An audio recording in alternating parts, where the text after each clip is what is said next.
Today I'm going to be demonstrating painting this uplifted face.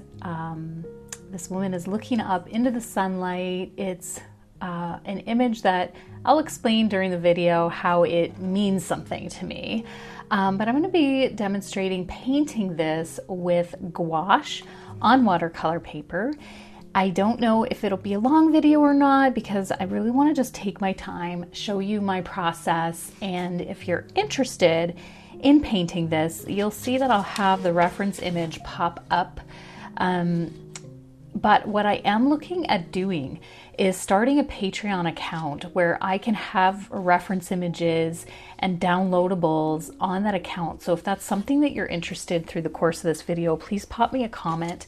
Let me know if you'd have an interest in downloading resources like reference images that I use while I paint.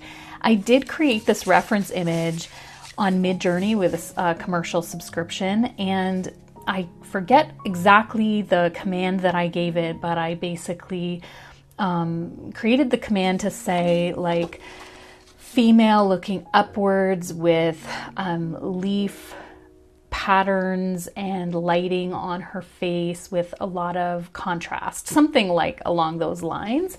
And then I had a variety to choose from and I began to tweak it from there. So as you can see, I've already painted one rendition of this for myself. But first I'll show you what I did with the image in Photoshop just to I use this to train my eye and then to create a variety of reference images for me to work from. But this one here is the actual photo that I downloaded off of MidJourney. And then once I opened it in Photoshop, I posterized it. If you're unfamiliar with that, just look up posterizing image in Photoshop. There'll be other videos out there in the world of YouTube to explain that. But basically it gave me 4 different values. So I could choose the level of posterization. And so I chose 4 values, which I'll be painting with today in my gouache. And then I also did an invert kind of image where I reverted the lights and darks because I like to just see the outline.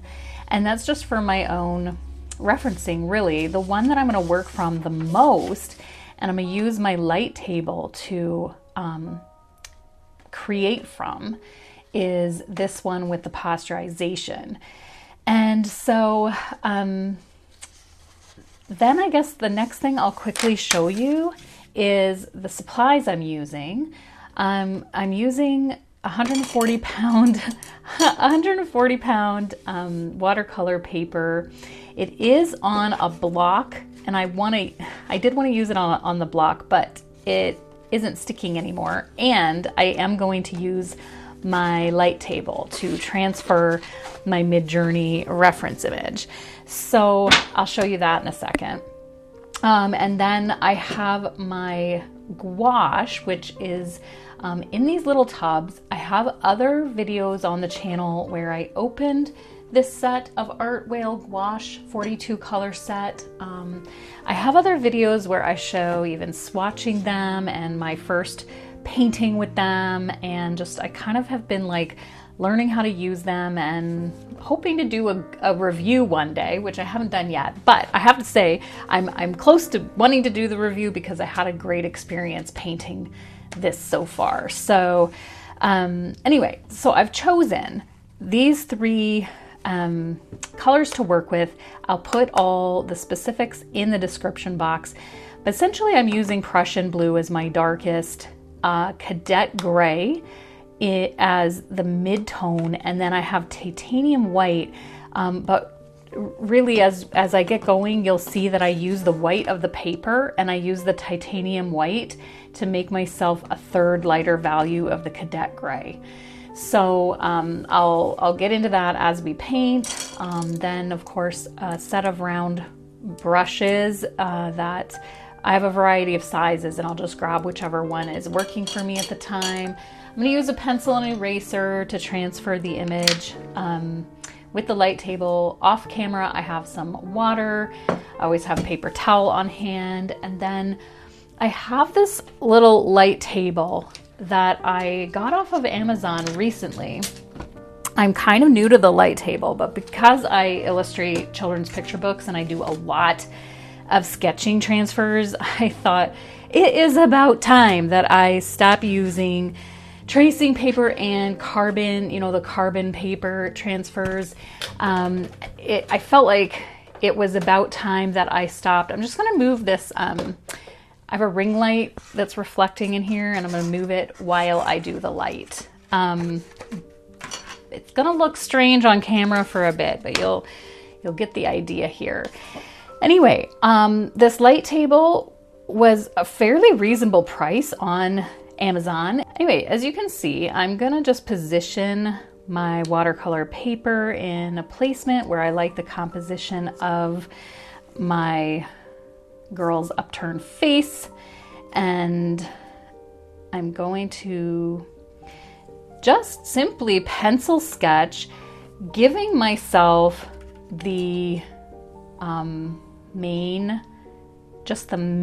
value blocking. Okay, so that's what I'm gonna do right now, is block in the main values.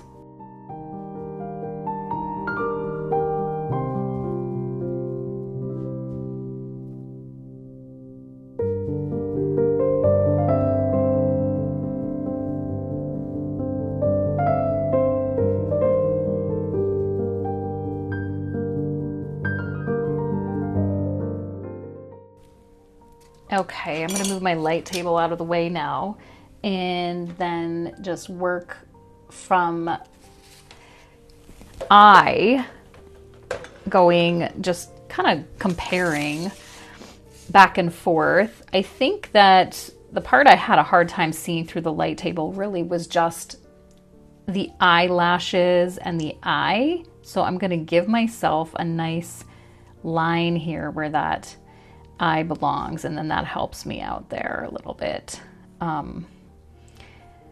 And really, when you start to transfer the values, it's almost like paint by number, and it can be kept really simple, where you just look and you go, okay, this area is that value, which you can assign the color and know that it's the darkest, and then work your way to the lightest, or vice versa. I, on this particular painting, liked working from, I did this one from dark to light, and I think I will do that again because there's a lot of detail in the light areas, like the lips and the nose that fades away, and I'll use the dark to sort of warm up my hand. And I also don't have to do a lot of paint mixing with the dark. I just use the dark straight up, and if I add a little water into this Prussian blue, it has a nice variation as well, which I just use to create interest. And then as I work my way into the lights, I can begin to mix on this handy little plate that I found at a secondhand store, and I love it. It's flat and I love the aesthetic. So I will use the posterized image and the one that I've previously painted as kind of my references through this process. And I'm gonna not get my brush too wet because I want to, I don't want it too wet because I don't want to wrinkle the paper. And I'm gonna be using a fairly thick gouache. So anyway, let's get going here.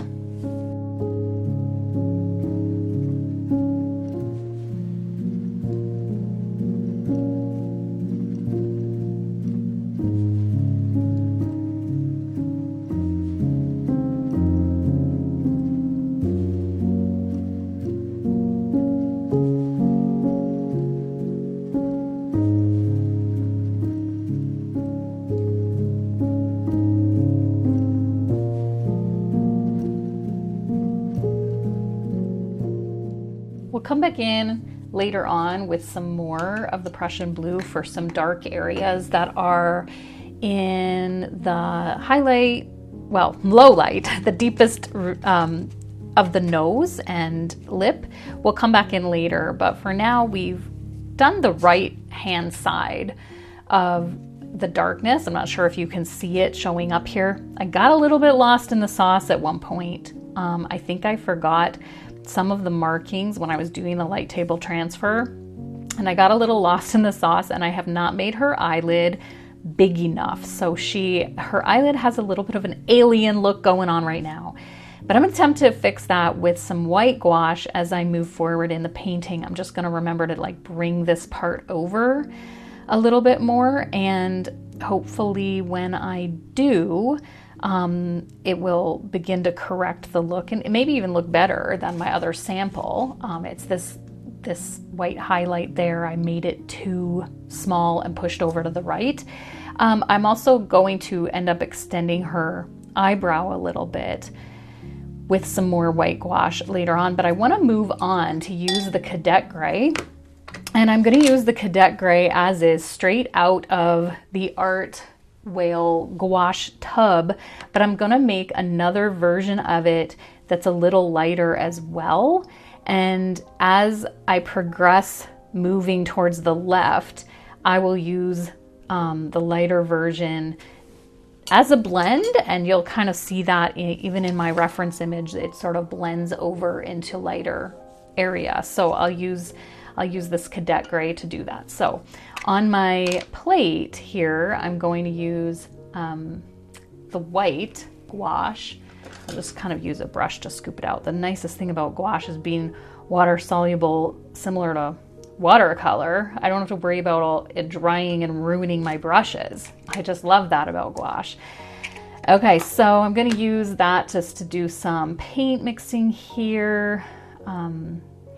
Makes like sort of some lighter values of this Cadet and have it ready to go. And I'll just like leave that here. I'm a bit of a messy painter, and when I do YouTube, I try so hard to be tidy for you all. I'm going to switch to a smaller brush, and I'll go right in with the straight out of the tub Cadet and kind of get into these areas that I know for sure are the value of this Cadet, and then we'll work lighter.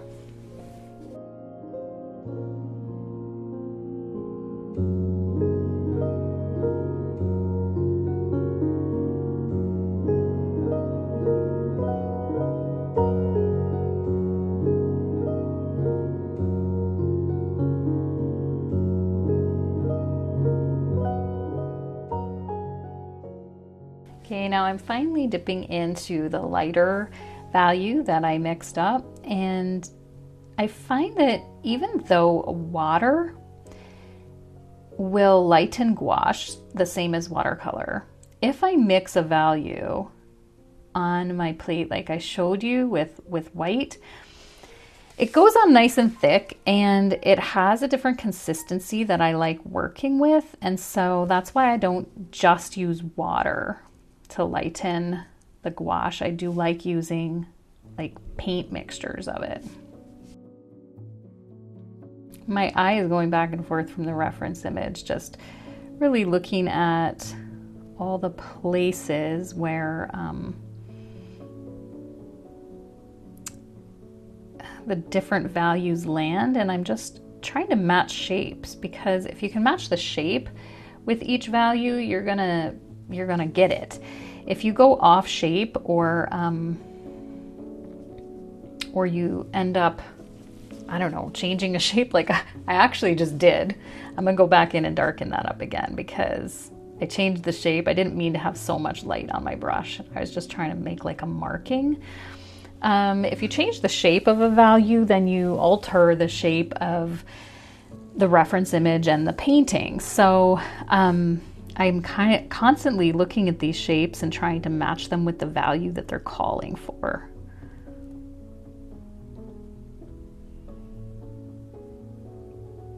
I'm getting into the little tiny area of the nose now. And I'm leaving spots blank that are going to end up being really dark. I'm going to come back in with that Prussian blue.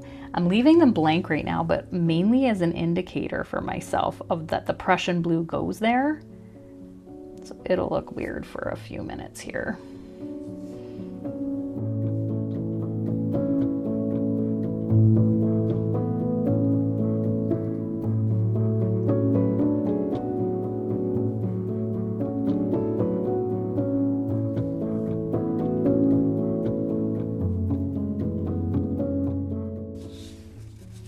I'm going to get into here with a even slightly lighter area. I added just a little bit more white gouache onto my brush and mix it into the cadet gray there, and I'm just getting in here with just a really light version of it, just along the edge of her nose where the nose sort of fades off into the light of the paper.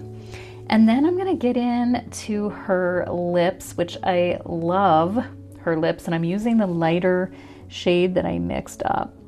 If it's too thick on my, like, some of the paint on my paintbrush is starting to dry, so I'm going to just like dip it in the water, get it a good consistency, because I really like her lips and I don't want to mess up. And I'm also using the very, very tip of my round brush because there is a lot of little white areas in her lips that I'd love to leave as the paper and not have to go over them with gouache. So I'm just using the very tip. And actually, now that I've said that to you, I'm gonna actually switch to a way smaller brush. I'm gonna use the 0 just to help myself not to have to be so precise with the tip of that other brush. And then I'm just gonna very carefully get in here and make these like little markings that are the dark of her lips, preserving as much white paper as I can. It's so much better to use the paper if possible and not have to get in with white gouache.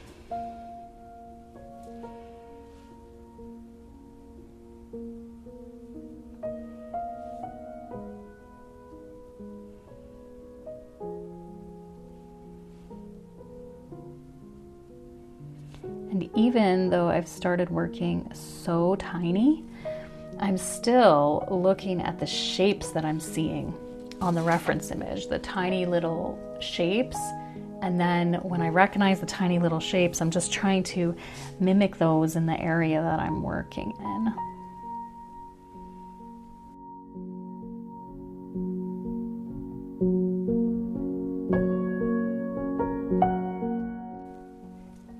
And I dipped straight into the gouache pan to get a little bit darker for this bottom lip. And that was just an intuitive call I made, just knowing that her lip as it moves down will be darker.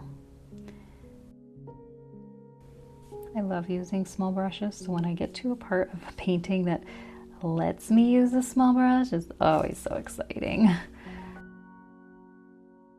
All right, I'm actually gonna take a break from the lips for a sec because sometimes I find I just need to pull away, go to a different spot on the painting, and then come back to see how it looks then. So I think it's coming along well, keeping in mind I messed up here and I'm gonna bring some white gouache into that spot.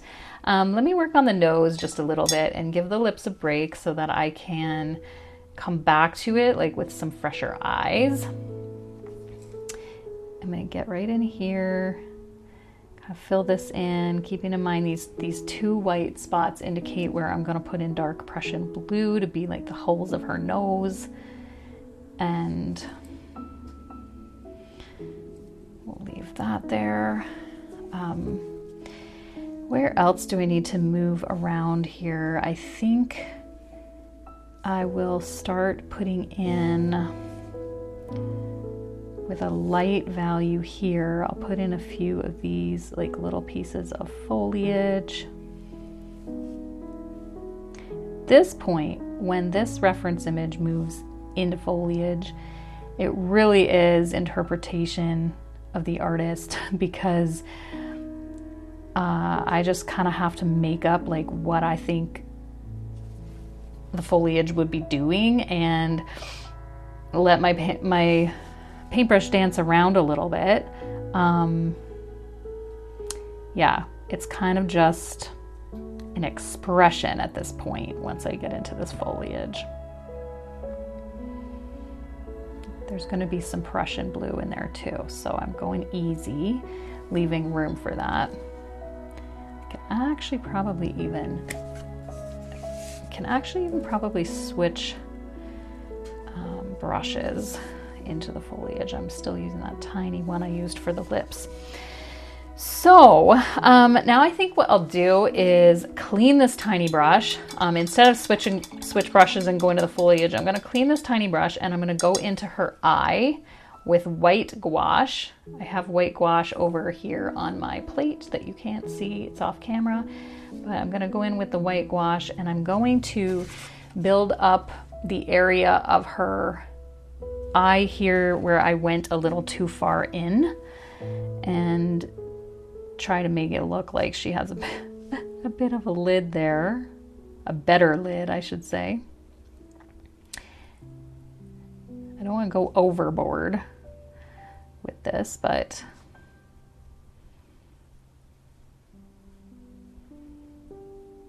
I love that gouache allows you to layer. Like this white gouache is fairly thick and is allowing me to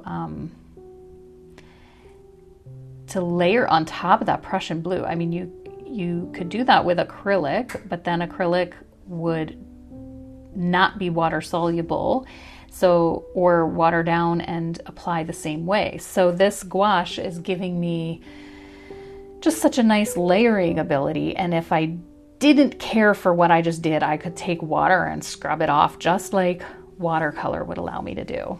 So I'm happy with what I just laid down here for creating her a better eyelid. And I'm gonna do what I did a minute ago with the lips, where I just like leave it alone for a bit, because I need to come back like to these tiny details and look later, like almost in a few minutes, and just make sure that I like it. So I think it's time, like we've been working in that cadet gray and sort of like the mid-tone values, and I think it's time to open back up my Prussian blue and start putting more Prussian blue into the foliage and into areas that it belongs. I also think it's time that we could do her nose holes. So let's get going on that.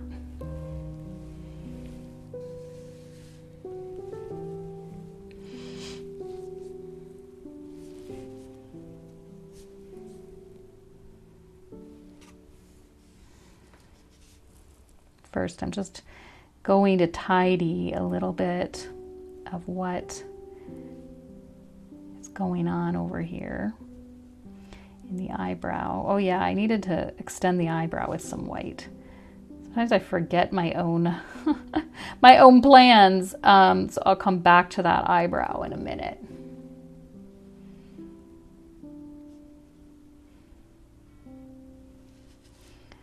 Right, so I'm going to come down into first, let's look at the reference. I'm studying the reference, I'm studying the angle of these little markings, and I'm going to just lay that down real gentle, real soft. Oh. Not off to a good start. There was a little drop of water here. Let me just try to, there we go. I don't recommend dabbing with your finger. These are just bad habits of mine that you guys get to see. Paper towel would have been a better choice there. Okay, here we go.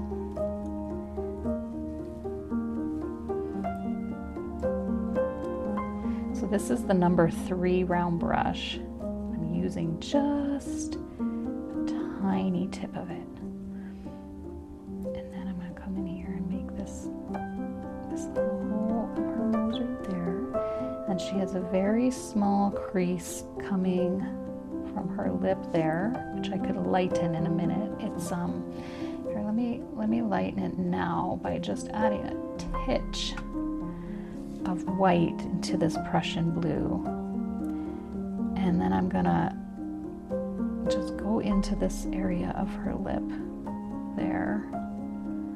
I'm almost using, like with my brush, like this cross hatching motion, dry brushing, cross hatching kind of thing.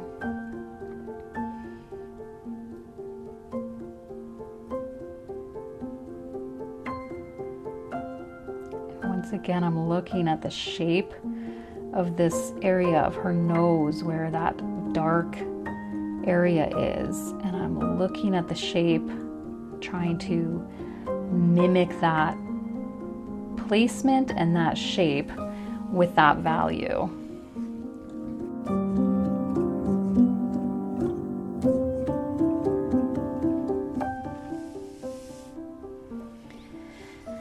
What I'm noticing here in comparison to my reference image is just there is an area of her cheek that I need a slightly darker value to come over, but I don't want it to be like full Prussian blue. I also don't want it to be the Prussian blue and the cadet mixed too much. So I'm putting a little bit of white into the Prussian blue, and I'm going to come over and just create this shape that I feel is missing right in here. And this is my personal interpretation of the shape, and it's just like the way I'm seeing it on the reference, and kind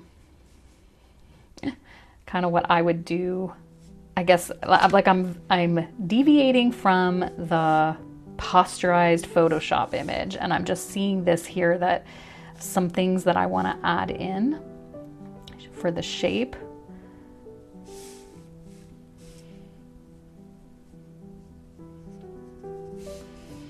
And that kind of created that shape that I was looking for. And then I'm going to put a little water on my brush. Just kind of come in to some of this under her eye. And then this is me bringing her brow over, and I'm first bringing it over with just a lighter shade of the Prussian, and then I'm going to probably need to add a little bit of white into that brow.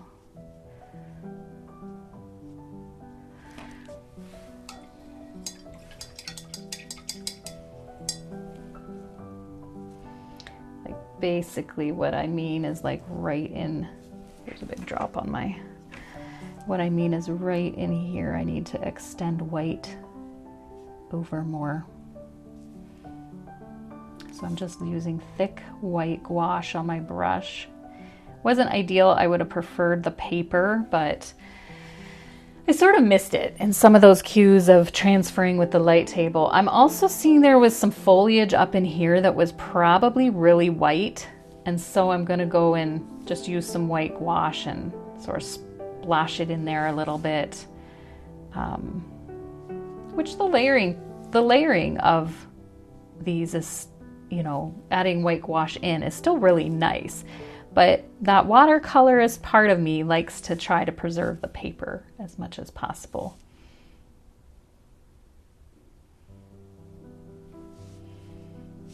So this is white gouache on my brush. And I'm gonna come in with just like a little bit of cadet gray and white gouache and just start working in the lips a little around this highlight. Don't want to totally close it in, meaning too gray or too dark, but I want to sort of smooth this in with a little bit of the white and cadet, leaving some white paper to be the main highlight. There we go, I'm happy with that. And then I think it's time to work on the foliage again. All right, so for the foliage, in my practice run, I wanted some Prussian blue and water. I'm gonna skip using any yellow or any other color besides these three tones that I already showed you, the Prussian, cadet, and white.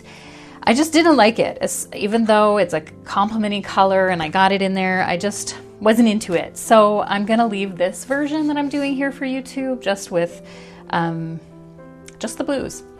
So I'm gonna use straight up Prussian and water for these foliage, and I'm gonna use more of like a watercoloring technique.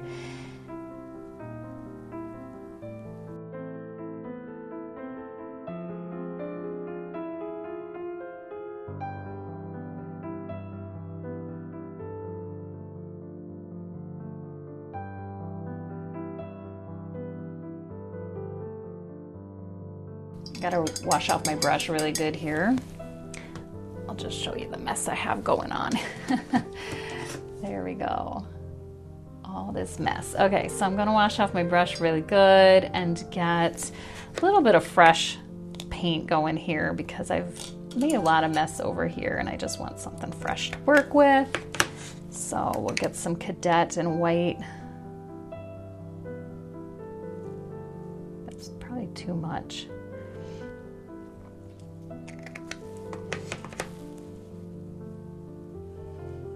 And I'll just start doing like other leaves over here. I want them lighter than that. Other leaves over here in the kind of light color. We'll add some more white into that.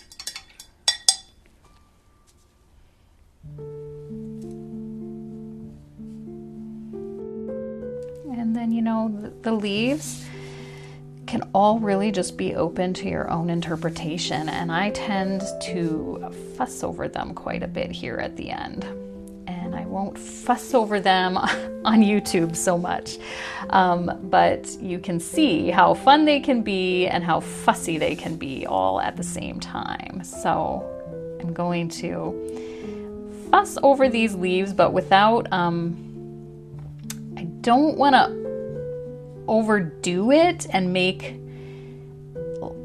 them overworked. You know, I think that's the temptation sometimes, is to overwork areas of a painting like that. So I'm just kind of trying to create enough abstract interest that looks like leaves, branches, and foliage, but without overworking the whole thing. I'm also, the other thing that I'm thinking of doing here is to get into the top part of this painting with a flat brush. I'm washing it off right now because I had used it to scoop paint with. But I want to get in there with a flat brush and the Prussian and really block in more of what would be our woman's head and maybe her bit of hair type of thing. And this is me taking creative liberty, but I just felt like the painting sort of stopped, and I might even just extend a few leaves into there. There, I'm liking that. How fun! It has been really fun to do this with you all. There is probably a couple like little tiny things I'll work on here at the end to perfect it. A couple little spots I'll blend. I don't want to over blend, but I'll just take some white here and there, make sure the highlights are precise, a couple little blendy areas, and then call it a day because I don't want to overwork. And it's been super fun to show this demonstration on YouTube.